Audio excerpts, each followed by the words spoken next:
Son altamente difundidas hoy en el mundo, y cómo identificar también los perfiles falsos, los llamados trolls en las redes sociales. Bienvenido, gracias por estar hoy con nosotros.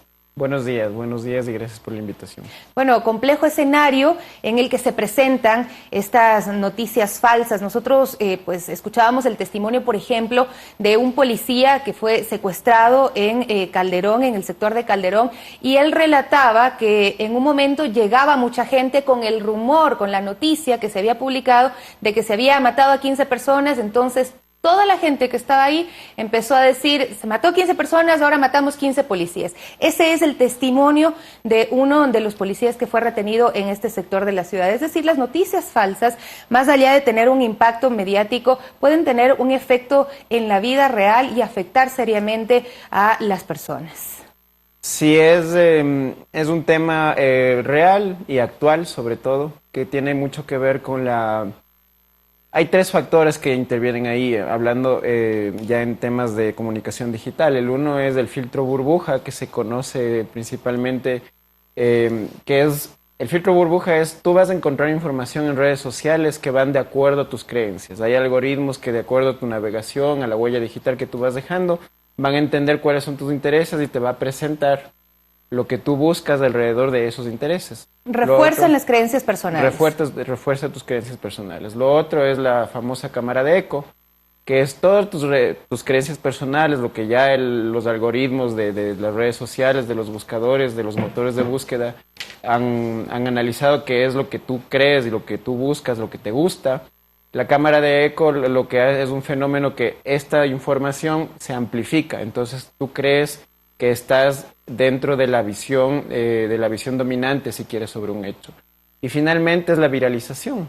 Entonces, la viralización es grave porque en el momento en el que tú publicas algo, sobre todo que tenga mucho que ver con amarillismo, con este tipo de cosas, se viraliza, es decir, se difunde masivamente de una manera, de una velocidad que a veces es incontrolable. Entonces, estas tres cosas aportan para que las fake news realmente sean un fenómeno en el tema de comunicación digital actualmente. Y lo decíamos, tiene efectos reales, es decir, puede generar problemas muy graves ya dentro de la sociedad. ¿Qué es lo que se ha podido analizar al respecto? Puede generar efectos muy graves. Hay ejemplos internacionales que puedes dar cuenta de lo que tú acabas de decir. Lo que pasó en Estados Unidos con la elección de Trump, que es algo famoso, y todo el papel que jugó Facebook en el tema. Lo que ha pasado en el Brexit de Inglaterra es un hecho que es muy similar a lo que pasó también en Estados Unidos. Lo que pasó en Colombia, que es ya bastante más cercano en el referéndum por el sí o por el no en La Paz.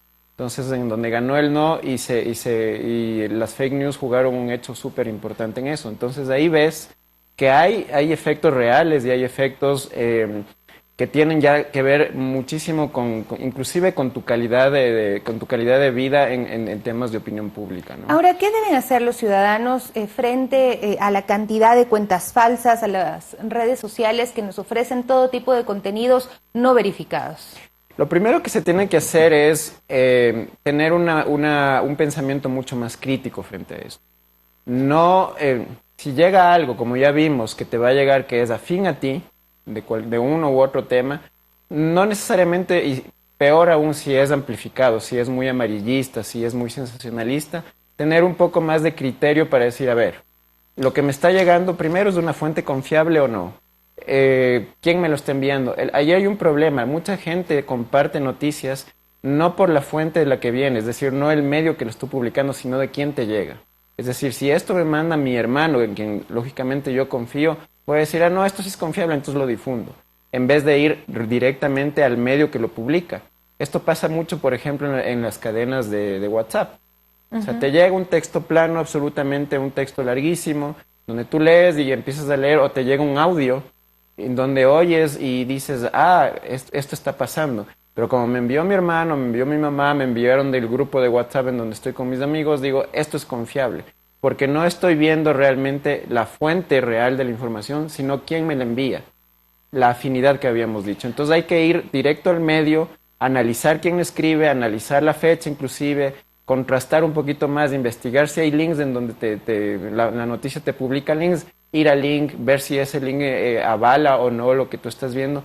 Y en la misma red social, en Twitter, en Facebook, que son las principales redes sociales que difunden fakes o noticias falsas o posverdad, ahí mismo contrastar, que no es suficiente la contrastación, pero sí puedes hacerte una idea un poco más crítica de lo que tienes frente a ti. ¿Qué papel juegan los medios tradicionales en esto o el periodismo como tal? Los medios tradicionales son en este momento los indicados los llamados a contener este tipo de cosas. Los medios tradicionales han ido perdiendo muchísimo espacio actualmente en los millennials. Por ejemplo, los índices de aceptación de los millennials de los medios tradicionales es muy baja. Ese es un problema porque han ido perdiendo credibilidad, porque han ido perdiendo espacios, han ido perdiendo audiencias, pero son los mismos medios quienes tienen son los llamados a hacer la contención de esto. ¿Cómo? Haciendo un periodismo más ciudadano, acercándose por las mismas dinámicas que tienen las redes sociales, por ejemplo, haciendo más interacción, haciendo que las fuentes sean más confiables. Hay iniciativas en el mundo, por ejemplo, Al Jazeera, BBC, CNN, tienen ahora iniciativas en sus páginas web, en sus mismas redes sociales, en donde los usuarios pueden entrar para verificar si una noticia es o no falsa. En donde tú puedes entrar y hay inclusive tutoriales de cómo hacer, de principios muy básicos de periodismo. Ahora que es el famoso periodismo ciudadano, entonces yo con mi móvil puedo hacer el video, puedo postearlo, hacer la viralización, hacer la inmediatez, pero ellos te dan en estas secciones temas muy básicos de periodismo.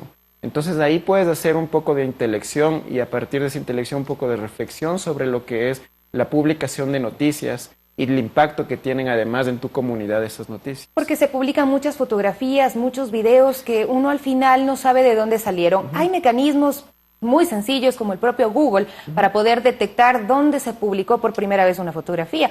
¿Puedes decirnos cómo se hace esto rápidamente? A ver, sobre todo si tú ves una noticia con las palabras es facilito, ¿no es cierto? Tú ingresas las palabras claves que se conocen y Google te despliega además con el trabajo de SEO, de SEM, que son términos técnicos, que lo que hace Google es con su algoritmo te pone las principales noticias en orden de importancia de acuerdo a lo que vimos.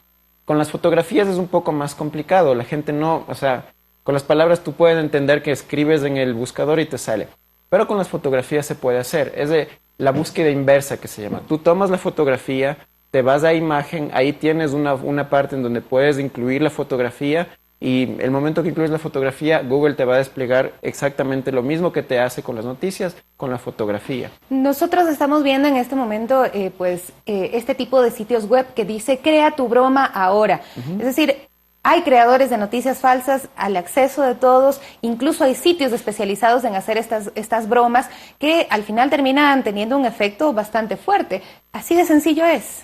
Así de sencillo es, pero en estas páginas la gran ventaja es que tú vas a detectar inmediatamente que es una broma, es un fake. Hay páginas como por ejemplo que toman nombres de medios serios, el Mercocio por ejemplo, o el Unverso, pero que además toman logos y hacen súper similares a los medios a los que están haciendo parodia. Entonces ahí podría haber una especie de confusión, pero el momento en el que tú te fijas bien en el nombre y en la noticia vas a entender por sentido común que es una parodia. Pero hay otras que no están identificadas. En lo último que pasó aquí en el país, en los 11 días que tuvimos de crisis, se triplicó, no solamente se duplicó, se triplicó la cantidad de fake news.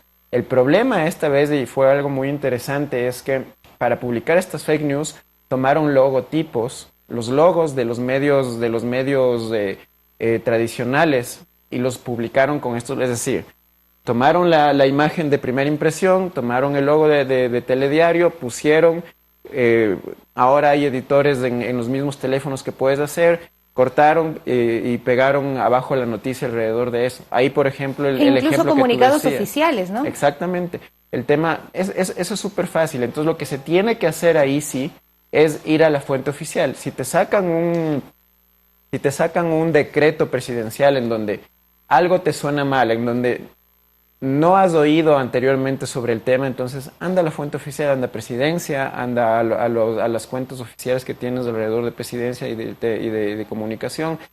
Si hablamos del oficialismo, si hablamos ya de temas un poco más diarios en el tema, envenenaron a niños, estoy inventándome cualquier cosa, ¿no? Envenenaron a niños en tal o cual escuela, entonces, y me sacan la noticia con el logo del medio de comunicación. Lo primero que tengo que hacer, y es mi obligación como ciudadano, antes de difundir eso, es contrastar con el mismo medio. Ir a la fuente oficial, investigar, inclusive preguntar al mismo medio por las mismas redes y decir, oigan, esto es de ustedes, esto es falso, es real, ¿cómo es? Y además hay iniciativas ciudadanas que me van a funcionar mucho también para esto. Uno de estos es Ecuador Chequea. Lo nombro porque es a la que yo acudo, porque funciona muy bien. Es de aquí, trabaja principalmente con noticias ecuatorianas y funciona muy bien, hacen un trabajo bastante Hay algunas iniciativas también que están funcionando a través de las universidades, qué bueno que lo hagan a través de las escuelas de periodismo. Muchísimas gracias por acompañarnos el día de hoy.